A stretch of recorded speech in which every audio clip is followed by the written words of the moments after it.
All right, Shalom. First of all, we're going to give all praise, honor, and glory to Yahweh, Ba'Shem, Yahushai, Ba'Shem, Rachakodash. Of course, double honors to the elders and apostles at Great Millstone as well. Peace and salutation, of course, to you sincere Achim out there, of course, risking their lives and freedom, bringing this truth. And of course, being diligent to make your calling and election sure. All right, we're the brothers here from the Great Millstone Plaintables camp. I'm the brother Amachba, you got here. The brother Yeshaya. All right, coming again just to give you a wee brief testimony, which the Ach had shared a chalam, our dream, or machazah, our vision he had, and I felt that was definitely edifying to the Achim to hear it, to bring it out. So he's going to go into it. Yeah, so I believe it was a couple of weeks ago, maybe 1 or 2 weeks. You know, time is flying by so fast, it's hard to keep track of the time.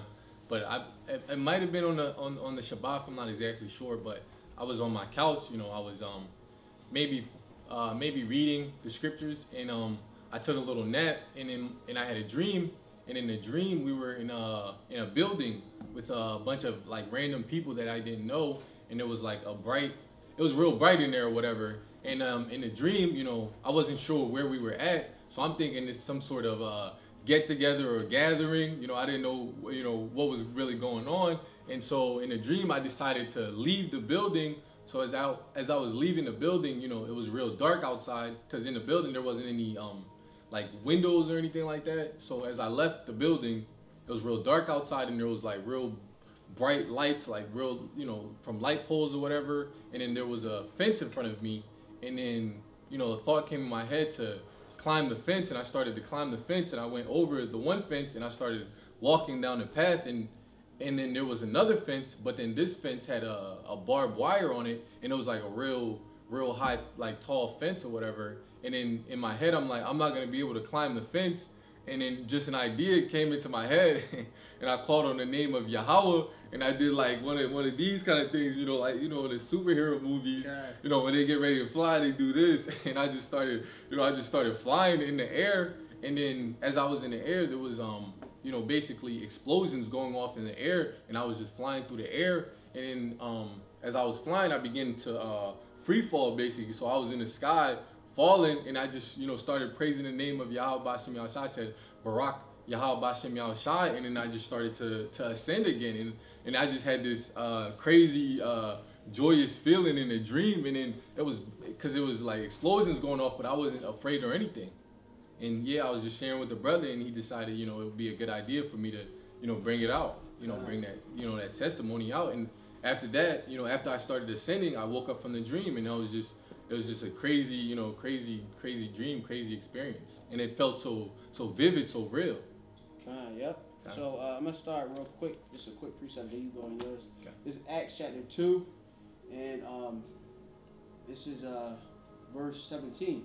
And it says here, and it shall come to pass that, it shall come to pass in the last days, saith the Lord, or said God the Most High, says power, I will pour out my spirit upon all flesh, and your sons and your daughters shall prophesy, and your young men shall see visions, and your old men shall dream dreams. God, and that's exactly the time we in. We in those end times, and you know, all different brothers are having those visions, those dreams, you know, giving a testimony of the end, you know, seeing different things, you know, certain signs of the end, and having, you know, visions of that, brothers having that spiritual power, you know, and seeing those different, you know, calamities, you know, different situations, you know, brothers are having those dreams. And a lot of these different dreams there, like, you know, it's a definite vision and such, because they can line up in line with what is written in the scriptures.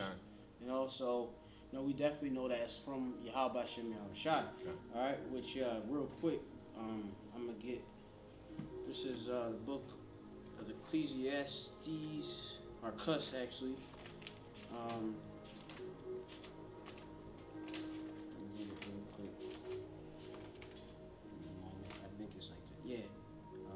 Yeah, it's Ecclesiastes chapter 34, and let me see. We get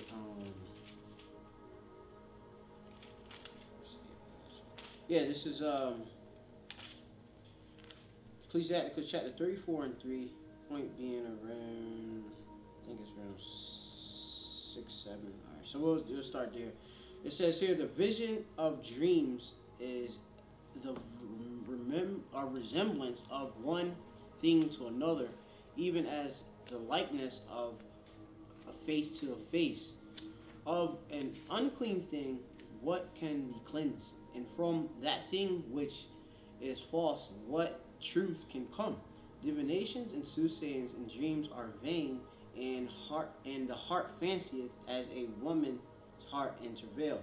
If they, this is the point here, 6. If they not be sent from the Most High in thy visitation, set not thy heart, meaning your mind, lab, upon them, right? Which the Ak, he had received a vision, all right, which it definitely came from the Most High, because things are in line. It's no folly dream, you know, it's in line with what is written in the scriptures, which for the most part speaks about the spiritual power being given to him. Yahweh Ratazah be part of the elect, all right, and him call upon the name, okay, all of the different things the elect are gonna do, okay. So it is, and him also is something in the remembrance of or resemblance of a concentration camp, okay. So these things all line in the scriptures, okay. So the important things when you have these different chalam or dreams, you have to make sure that they are they're sent from the Most High.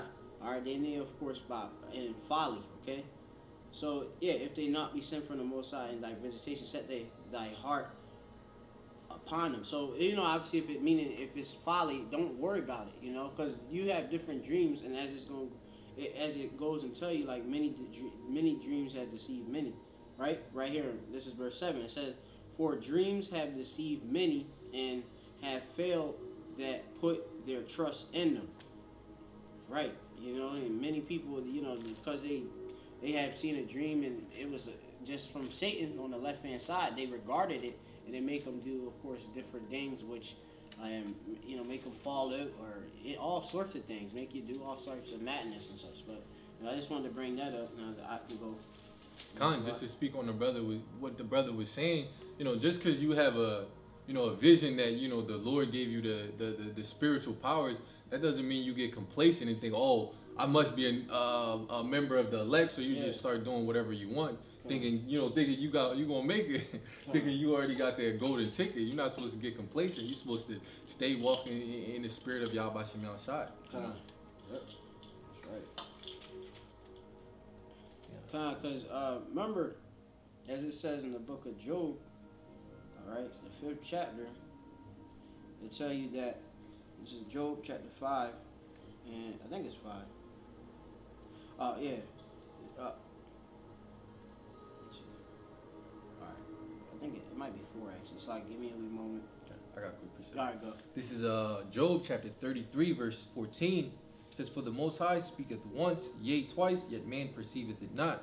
It says, "In a dream, in a vision of the night, when deep sleep falleth upon men, and slumberings upon the bed."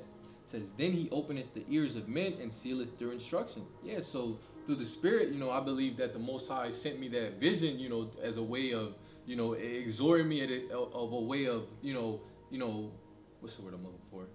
Just giving me, you know, faith booster? Just giving me a faith booster, like the actor said, you know, just increasing my faith, you know, so I can put my trust, you know, more in Him, you know, to that when those perilous times do come, that, you know, that I'm gonna be all right, you know, Abba Ratazah. Yep. Yeah, and that's what Akim had to set their heart on, you know, what is written in the scriptures, that, you know, the Lord is faithful and true. You know, He's going to actually care for His elect and make sure they're well protected. And, you know, the different calamities which we're going to have to face, we're going to have to go through in the times of Jacob's children. Yaquab Tazarah. All right, it's a time of stress and such. And men going to be weeping, and women going to be on the ground, and it's going to be a lot. It's death and slaughter here and such, you know. So you got to rely solely on Yahweh Shem Yahshai, as the scripture tells us in Isaiah 30, what's that, 33 and 6? Yeah, so I can get it. This is Isaiah chapter 33, verse 6. It says, "And wisdom and knowledge shall be the stability of thy times, and strength of salvation. The fear of Yahweh is his treasure." Right. So wisdom of knowledge is going to be the stability of that time. This is the Amawan, all right, the faith of the time. You know, so that's why you got to get all that wisdom with all that get understanding and such. You know, so when you have understanding, when you have these dreams and be able to differentiate or discern whether, of course, it's a righteous dream or nay, or whether to regard it or not. What is the purpose of what is it for? Okay. You know, it's to build me. You know, to build. You know, but not. All right, to build him up so that when he, you know, Lord, he could have seen the Lord send the vision, and then he actually go to that same experience, and he know what the day already do. Okay. Gone. Yep. And yeah, you can go. I got Daniel. This is Daniel's 12:1. It says, and at that time shall Michael stand up, the great prince which standeth for the children of thy people. Right. So the Lord gonna have divine intervention was gonna happen in the times that are at hand, which is Yaakov Chazra, Jacob trouble. Read. It says, and there shall be a time of trouble, such as never was since there was a nation, even to that same time. Right. So you know we're pretty much in the early stages of it already, as you can see with the different prophecies which are occurring at the time. You have wars or rumors of wars. Okay. You have major sedition, uprising of the people against the government leaders and such. Okay. And you got, you know, different economies are failing and crashing. All right, we're right there at the door. All right, of this chip being made mandatory. Okay, so you know we're there. Okay, we just need, of course, more prophecy to occur, and we're gonna be right there to the second coming of Yahweh. All right, come on. It says, and there shall be a time of trouble such as never was since there was a nation, even to that same time. It says, and at that time thy people shall be delivered, every one that shall be found written in a book. Right. So, and that's of course written in scriptures, the Bachayarim, the election of the nation of Israel. They're written, you know, of course, in the scriptures, all right, written and predestined, all right, before the foundation of earth by Yahweh, all right, and given unto Yahweh Shai to be delivered, all right, you know. So, obviously, you're gonna have brothers that's gonna receive these visions, and it's going to build them up, all right, you know. Because, like I say, where it says in the scriptures, where people have no vision, the people perish. All right, so a brother receive a vision. All right, like I said, that be a faith booster onto him and such. You know, now he got a vision, he can visualize it even more than he as we read the scriptures. You know, because he got in a different trance or vision and such. All right, come on. Yep. All right, so now we're going to go just more so into, you know, lining up some of the different things that he had in his vision, all right, which line up with the scripture, okay, so he can go in chronological order. About, you know, you call upon the name, you start with that, okay, all right. You know that in the scriptures it tell us that the name of the Lord is a strong tower, okay, and the righteous, of course, run up in it and are safe, okay. And that's where our safety is within calling upon the name of Yahweh, Bahashem, Yahushua, Bashir, Chakadash, in humility, okay? So, you got it. And then we're going to go to Joshua, I think it's like 24th chapter.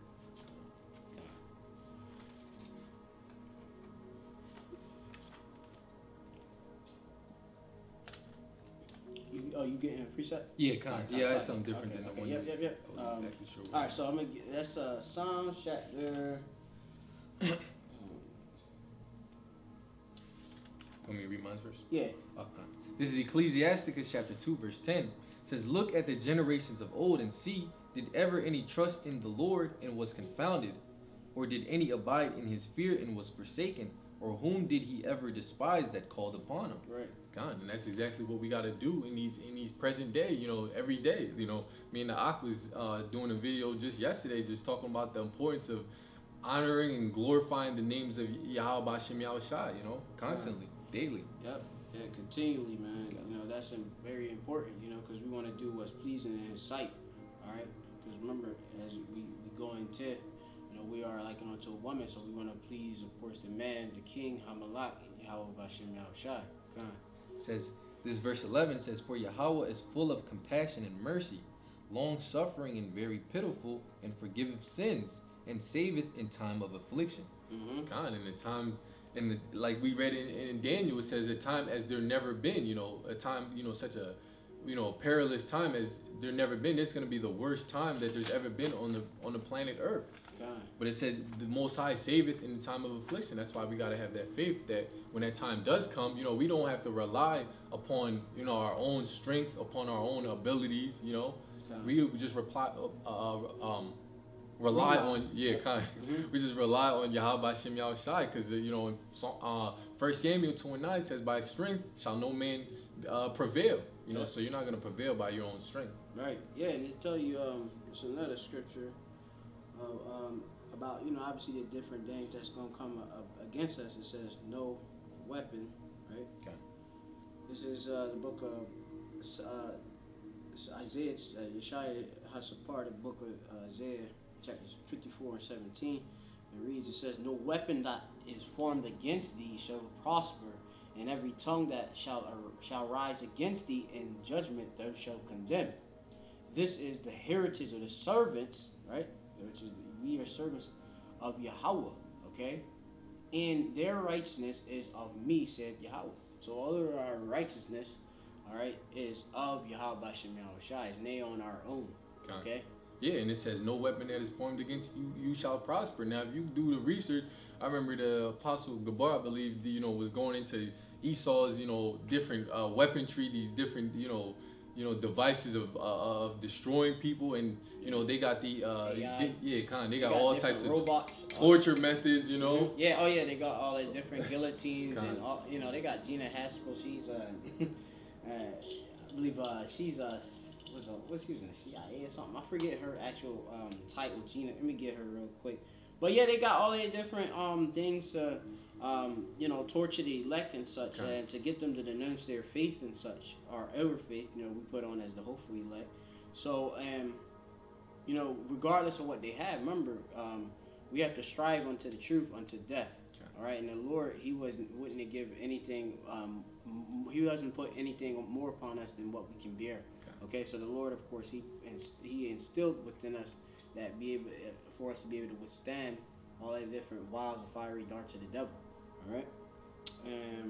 Okay, so the lady, the chick I was mentioning, Gina. All right, I'm just gonna mention her. Gina Haspel, and her title is she's the CIA director. Okay. And when you go into her, she's a torturer. She was hired to be a torturer. She has when you go into her. Her background and such, she got all different type of water torture, waterboarding and all the different things, okay? That they're going to be bringing that, back, obviously, to try to get the elect to take the chip and different other things, all right?